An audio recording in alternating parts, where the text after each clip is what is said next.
Güçlü karakter. Nasıl olur bu? Google'a filmlerdeki en güçlü karakterler yazdığınızda çıkan listeye bakalım. Anlaşılan güçlü karakterler ya erkek ya da yaratık. Peki ya güçlü kadın karakterler? Arcane dizisinde güçlü kadın karakterler çok fazla. Peki Arcane dizisi neyi doğru yapıyor? Bu karakterlere baktığım zaman neden onların güçlü olduklarını düşünüyorum. Eğer beni dinlerken aklınızdan şu geçiyorsa, ya Rolento, Jinx, Superman'den nasıl daha güçlü olabilir? Bu bir saçmalık diyorsanız beni dinleyin. Öncelikle güçlü karaktere bakışımızı incelememiz gerek.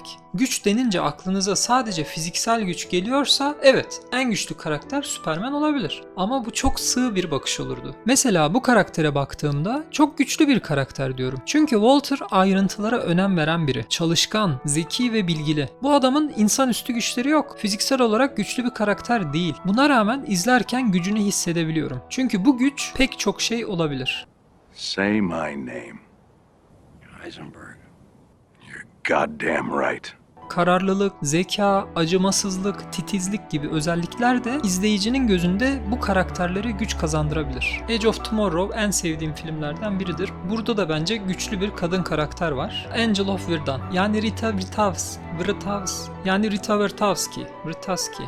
Bu karakterde fiziksel güç de işin içinde. Fakat tek başına değil. Fedakarlık, korkusuzluk, adanmışlık gibi özellikler de karakterin güçlü olmasını sağlıyor. Sadece yaratıkları öldürmesi ve fiziksel gücü için sevmiyoruz. Kararlılığı, görevine olan saygısı ve inancı, yaşama olan ümidini kaybetmemesi. Bunun için kendi canından bile vazgeçecek kadar gözü pek bir karakter olması. Yani fiziksel özellikler tek başına yeterli değil. Örneğin şu sahnede Jinx fiziksel açıdan çok daha zayıf olmasına rağmen tehdit edildiğini hissetmiyoruz. Aksine karşısındaki insan için endişeliyiz. Çünkü Jinx sadece fiziksel güçle var olan bir karakter değil. Mekanik zekası, acımasızlığı ve bazen de kontrol edemediği manyaklıklarıyla bize neler yapabileceğini anlatıyor.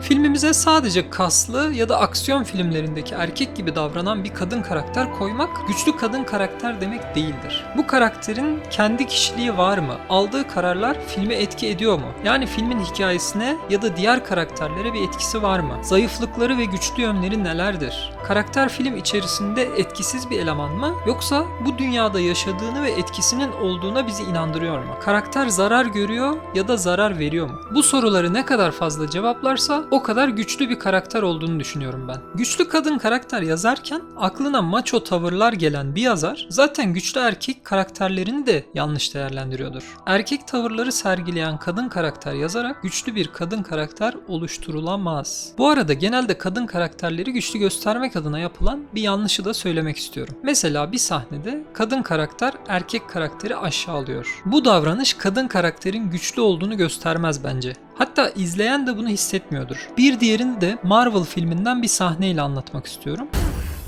Don't worry. She's got help.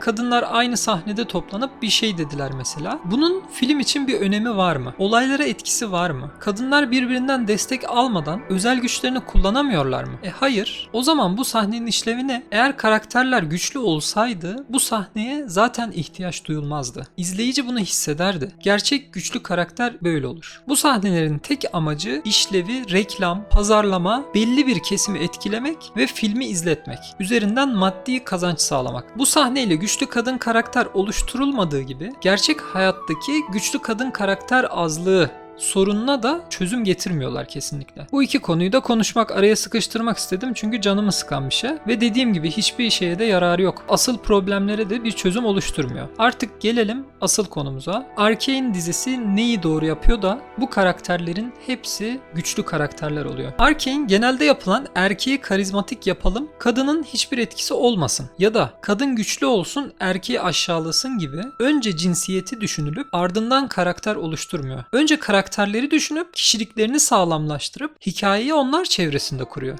Bazı karakterleri sırf reklam ve politik doğruculuk için değiştirmiyor. Bu örnekleri bilirsiniz. Bırakın yeni karakterleri, önceden kitaplardan bildiğimiz karakterleri bile değiştirebiliyorlar artık. Yine söylüyorum, bunu yapmak hiçbir problemi çözmediği gibi o filmin, karakterin kalitesini aşağı çekiyor. Sağlam bir karakter gelişiminden uzaklaştırıyor ama Arcane erkek ve kadın karakterlerinin eşitlendiği güzel bir örnek. Politikacılar, savaşçılar, bilim insanları hepsi hem kadın hem erkek karakter barındırıyor. Ve bize bu karakterlerin görüntü için oluşturulmuş, içi boş karakterler olmadığını açıkça gösteriyor. Hem LGBT karakterler var hem değişik ırklar var. Ama bunlar günümüz doğrularına göre değil, bizim dünyamızın doğrularına göre değil, Arcane evrenine göre yazılmış. Dolayısıyla bahsettiğimiz bu doğruculuk işine hiç girmiyorlar. Günümüzde yaşadığımız ayrımcılıklar burada önemli değil. Kendi aralarındaki, kendi evrenlerindeki doğru ve yanlışları görüyoruz. Aralara laf olsun diye kadın gücü, haydi kızlar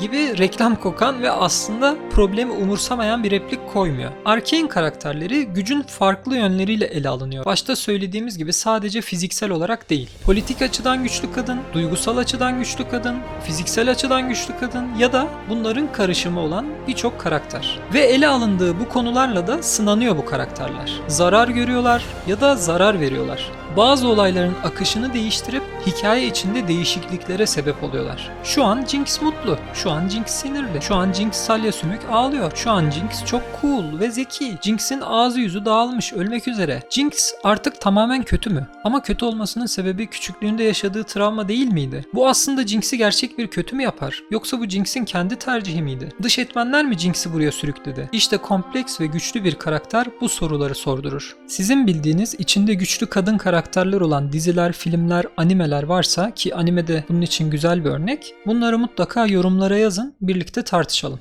I will destroy you. Bunun dışında sizce Arcane'in en güçlü karakteri kim? Eğer bu kadınsa çok daha güzel. Hangisi? Bunu da mutlaka yazın. Yine aramızda tartışabilir, fikir alışverişi yapabiliriz. Kanalımdaki videolar hoşunuza gidiyorsa abone olmayı, beğenmeyi unutmayın. Hatta bu videoların hoşuna gideceğini düşündüğünüz bir arkadaşınız varsa da onlara tavsiye etmenizi rica ediyorum sizden. Sosyal medyadan da beni takip edebilir. Patreon'dan da bu videoları maddi olarak destekleyebilirsiniz. Kendinize iyi bakın arkadaşlar. Görüşürüz diğer videoda. Oh, the misery. Everybody wants to be my enemy.